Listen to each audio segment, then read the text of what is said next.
ರಾಜ್ಯದಲ್ಲೇ ಎರಡನೇ ಅತಿದೊಡ್ಡ ಶಿವನ ವಿಗ್ರಹ ಎನ್ನುವ ಹಿರಿಮೆಗೆ ಪಾತ್ರವಾಗಿರುವ ಗುಮ್ಮಟನಗರಿ ವಿಜಯಪುರದ ಶಿವಗಿರಿಯಲ್ಲಿ ಶಿವರಾತ್ರಿ ಹಬ್ಬವನ್ನು ಭಕ್ತಿಭಾವದಿಂದ ಆಚರಿಸಲಾಗುತ್ತಿದೆ.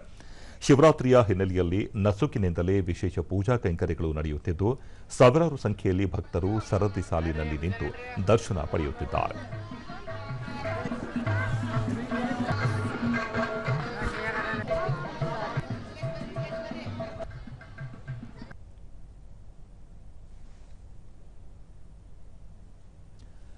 ದೂರದರ್ಶನದೊಂದಿಗೆ ಭಕ್ತರಾದ ಸುರೇಶ್ ಜತ್ತಿ, ಹಿಂದೂಗಳ ಪವಿತ್ರ ಹಬ್ಬವಾದ ಶಿವರಾತ್ರಿಗೆ ಉಪವಾಸ ಮಾಡುವುದು ಪದ್ಧತಿ. ರಾತ್ರಿಯಿಡೀ ಜಾಗರಣೆ ಮಾಡಿ ಶಿವನಾಮ ಸ್ಮರಣೆ ಮಾಡುವುದು ವಿಶೇಷ ಎಂದು ತಿಳಿಸಿದರು. ಶಿವರಾತ್ರಿ ಶಿವನ ಒಂದು ರಾತ್ರಿನೇ ಅವತ್ತು ಒಂದು ಮಂತ್ರ ಪಠಣ ಇರಬಹುದು, ಭಕ್ತಿ ಗೀತೆಗಳಿರ್ಬೋದು, ಎಲ್ಲ ಭಕ್ತರು ಸೇರಿ ಉತ್ಸವದಿಂದ ಹಾಡುತ್ತಾ ಕುಣಿಯುತ್ತಾ ನಾವು ಏನು ಮಾಡ್ತೀವಿ ಅಂದ್ರೆ ಒಂದು ಶಿವನ ರಾತ್ರಿ ಶಿವರಾತ್ರಿ ಇಡೀ ರಾತ್ರಿ ಪೂರ್ತಿ ನಾವು ಜಾಗರಣೆಯನ್ನು ಮಾಡ್ತೀವಿ. ಇನ್ನೋರ್ವ ಭಕ್ತರಾದ ರೋಹಿಣಿ, ಶಿವರಾತ್ರಿ ಉಪವಾಸ ಮಾಡಿ ಶಿವನ ದರ್ಶನ ಪಡೆದಿದ್ದೇವೆ. ಕುಟುಂಬ ಸಮೇತರಾಗಿ ಆಗಮಿಸಿದ್ದು ದೇವರ ದರ್ಶನ ಪಡೆಯುವುದರಿಂದ ಮನಸ್ಸಿಗೆ ನೆಮ್ಮದಿ ಸಿಗಲಿದೆ ಎಂದರು. ಇವತ್ತೆಲ್ಲ ಉಪವಾಸವನ್ನ ನಾವು ಕೂಡ ಆಚರಣೆ ಮಾಡ್ತೀವಿ. ಉಪವಾಸವನ್ನ ಆಚರಣೆ ಮಾಡ್ತೀವಿ, ಏನೂ ತಗೊಳ್ಳೋದಿಲ್ಲ, ನಿರಾಹಾರ. ಅದೇ ರೀತಿಯಾಗಿ ರಾತ್ರಿ ಜಾಗರಣೆಯನ್ನು ಮಾಡ್ತೀವಿ.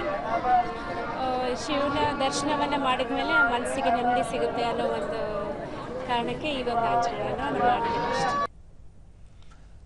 ಶಿವಗಿರಿ ಟ್ರಸ್ಟ್ನ ಸದಸ್ಯರಾದ ಆರತಿ ಪಾಟೀಲ್ ಮುಂಜಾನೆ 4 ಗಂಟೆಯಿಂದಲೇ ರುದ್ರಾಭಿಷೇಕ ಸೇರಿದಂತೆ ವಿವಿಧ ಪೂಜಾ ಕೈಂಕರ್ಯಗಳು ನಡೆಯುತ್ತಿವೆ.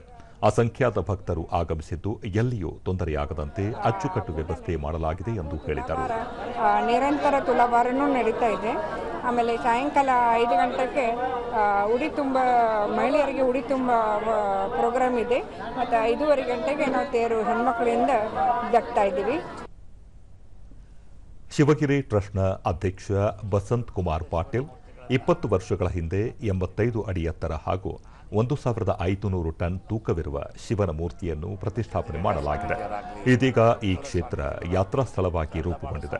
ಜೊತೆಗೆ ಪ್ರವಾಸಿ ತಾಣವಾಗಿದ್ದು, ರಾಜ್ಯ ಸರ್ಕಾರವು ಈ ಸ್ಥಳವನ್ನು ಪ್ರವಾಸಿ ಕ್ಷೇತ್ರವಾಗಿ ಗುರುತಿಸಿರುವುದರಿಂದ ಭಕ್ತರು ಭೇಟಿ ನೀಡುತ್ತಿದ್ದಾರೆ ಎಂದು ತಿಳಿಸಿದರು.